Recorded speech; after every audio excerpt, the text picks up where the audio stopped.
ওম নমঃ শিবায়। নমস্কার প্রিয় দর্শক বন্ধুগণ।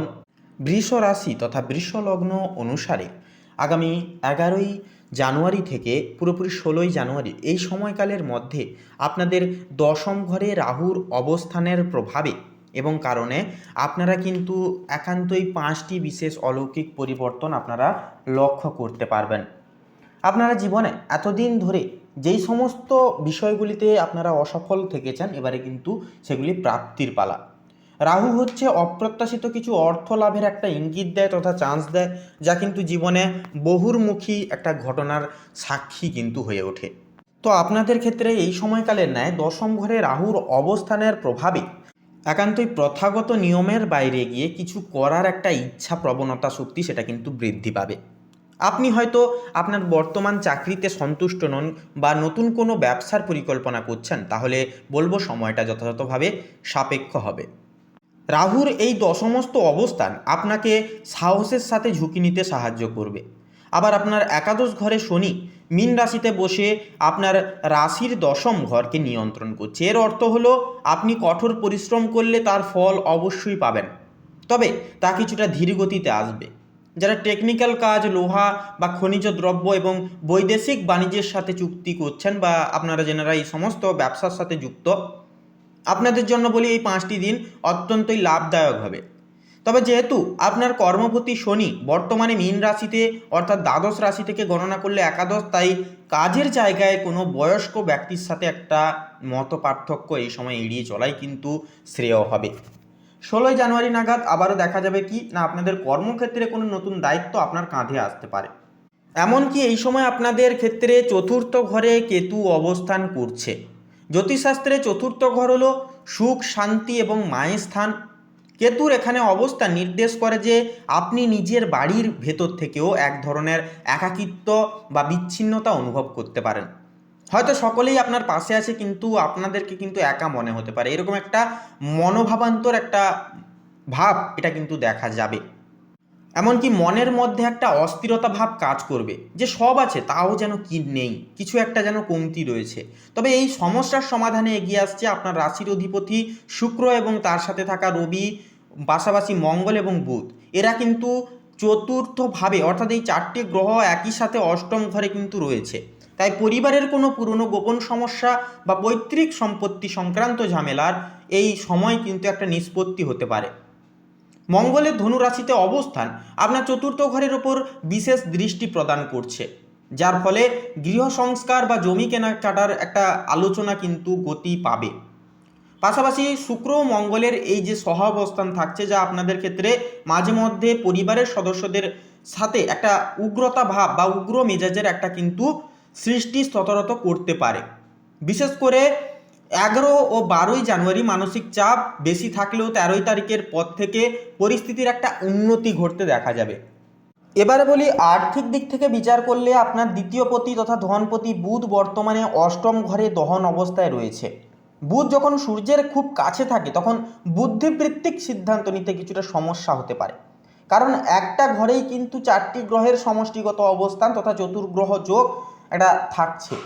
সেক্ষেত্রে মঙ্গল, বুধ, পাশাপাশি সূর্য, এই 3টি একটা উগ্র গ্রহ, অর্থাৎ বুধ হচ্ছে বুদ্ধির প্রতীক, সূর্য এবং মঙ্গল যে উগ্রতার প্রতীক, একই সাথে থাকার কারণে সিদ্ধান্ত নিতে গিয়ে কিন্তু আপনারা দোটানায় পড়তে পারেন।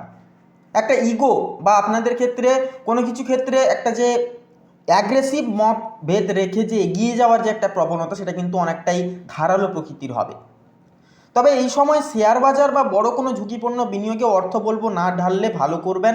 তবে একটি অত্যন্ত শুভ দিক হচ্ছে কি না, আপনার দ্বিতীয় ঘরে বক্রী বৃহস্পতির অবস্থান থাকছে, যার কারণে একান্তই আপনাকে পুরনো পাওনা টাকা ফেরত পেতে অনেকখানি সাহায্য করবে। অর্থাৎ কোথাও কোনো টাকা আটকে রয়েছে বা পুরনো কোনো আর্থিক সিদ্ধান্ত নিতে বা আর্থিক কোনো বিনিয়োগে একান্তই আপনারা কোনো ভালো ফল পাচ্ছেন না বা কোনো ভালো ফল পেতে কিছু সমস্যার সম্মুখীন হতে হচ্ছে, সেগুলি কিন্তু সুরাহা মিলবে।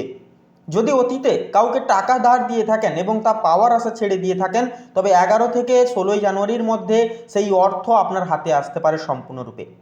বৃহস্পতির বক্রী গতি আপনার সঞ্চয় বাড়াতে অনেকখানি সাহায্য করবে ঠিকই, কিন্তু অষ্টমস্ত মঙ্গলের কারণে হঠাৎ করে কোনো বড় কোনো খরচ, বিশেষ করে গাড়ি মেরামত বা চিকিৎসার পেছনে কিন্তু হতে পারে, সামলে চলে আসতে পারে। একান্তই কিন্তু একটা এই সমস্ত সমস্যা, তাই একান্তই বলবো ব্যয়ের ক্ষেত্রে হ্রাস টানুন এবং একান্তই যেইটুকু খরচা করার প্রয়োজন সেইটুকু খরচা করুন, বাকিটা সঞ্চয় করা শিখুন।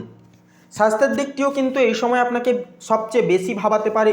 অষ্টম ঘরকে বলা হয় একান্তই রন্ধ্রভাব বা আয়ুর স্থান।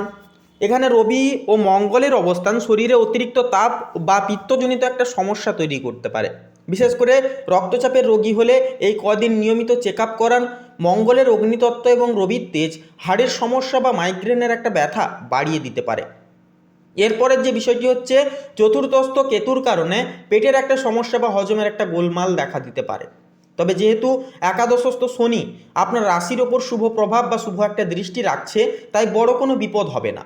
কেবল খাওয়া দাওয়ার একটু খেয়াল রাখলে এবং নিয়ন্ত্রণে রাখতে পারলে খাওয়া দাওয়ার বিশেষ বিষয়ে, তাহলে কিন্তু 16ই তারিখ অর্থাৎ 16ই জানুয়ারি পর্যন্ত বাইরের খাবার একান্ত এড়িয়ে চললে স্বাস্থ্যের দিকটা কিন্তু অনেকটাই সোজাসাপটাভাবে চলবে বা থাকবে।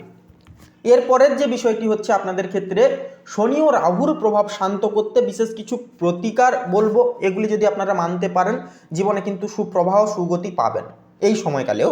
যেহেতু শনি মীন রাশিতে এবং রাহু কুম্ভে, তাই প্রতি শনিবার কোনো অসহায় মানুষকে কালো তিল বা খাবার দান করুন, এতে কর্মক্ষেত্রে বাধা দূর হবে। মানসিক শান্তির জন্য চতুর্থস্থ কেতুর প্রভাব কাটাতে মা দুর্গার আরাধনা করুন বা কপালে চন্দনের তিলক লাগান।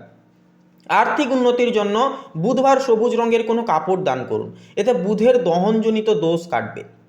এই 11 তারিখ থেকে পুরোপুরি 16ই জানুয়ারি এই যে সময়কালটি বলবো আপনার জন্য ধৈর্য এবং কৌশলের অন্যতম গ্রহণযোগ্য সময় হবে। গ্রহের অবস্থান আপনার প্রতিকূলে নয়, বরং আপনার কঠোর পরিশ্রমের মাধ্যমে সাফল্য ছিনিয়ে নিতে উদ্বুদ্ধ করছে। তাই এই সময়টিকে সঠিকভাবে ব্যবহৃত করুন এবং জীবনে পজিটিভিটি আনার চেষ্টা করুন। একান্তই ইতিবাচক চিন্তাভাবনা যতটা করতে পারবেন, প্রকাশ্য বলবো ততটাই ইতিবাচক পরিবর্তন আপনারা কিন্তু পেতে পারবেন। গ্রহ খারাপ হবে, তবে যদি আপনারা কর্ম সঠিক রাখেন এবং ভাবনা চিন্তা যদি সুদৃঢ় রেখে সঠিক ভাবনা চিন্তার সাপেক্ষে অন্তরালে যদি জীবনে পদক্ষেপগুলি অংশগ্রহণ তথা গ্রহণযোগ্য করেন, তাহলে বলবো যে কোনো পরিস্থিতি কিন্তু খুব একটা অসুবিধাজনক হবে না। তাই বলবো সর্বদাই ইতিবাচক পরিবর্তন আনা, ইতিবাচক ভাবনা চিন্তা করা একান্তই কিন্তু প্রয়োজন রয়েছে। তো বন্ধুরা, আপনাদের ক্ষেত্রে অর্থাৎ বৃষ রাশি তথা বৃষ লগ্নের ক্ষেত্রে বলি আজকের এই আপডেটটি এই পর্যন্ত। আজকের এই পর্বের বিষয় নিয়ে কোনো রকম কোনো যদি আপনাদের উক্ত কোনো পরামর্শ থাকে তাহলে অবশ্যই কমেন্টে লিখে জানাতে ভুলবেন না। এছাড়াও পরবর্তী আপডেটে আপনাদের রাশি অনুসাপেক্ষে আর কোন কোন বিষয় আপনারা আরও গভীরভাবে জানতে চান সে বিষয়ে আমাদের কমেন্ট বক্সে অবশ্যই লিখে জানাতে ভুলবেন না। তাছাড়াও বন্ধুরা, ভিডিওটি আপন বন্ধু বান্ধবদের সাথে শেয়ার করে অবশ্যই আমাদের এই ভাগ্যবিচার চ্যানেলটিকে সাবস্ক্রাইব করে অল অপশানে সিলেক্ট করে আমাদের পাশে থাকতে ভুলবেন না। আপনারা ভালো থাকুন, সুস্থ থাকুন, সতর্ক থাকুন। নমস্কার।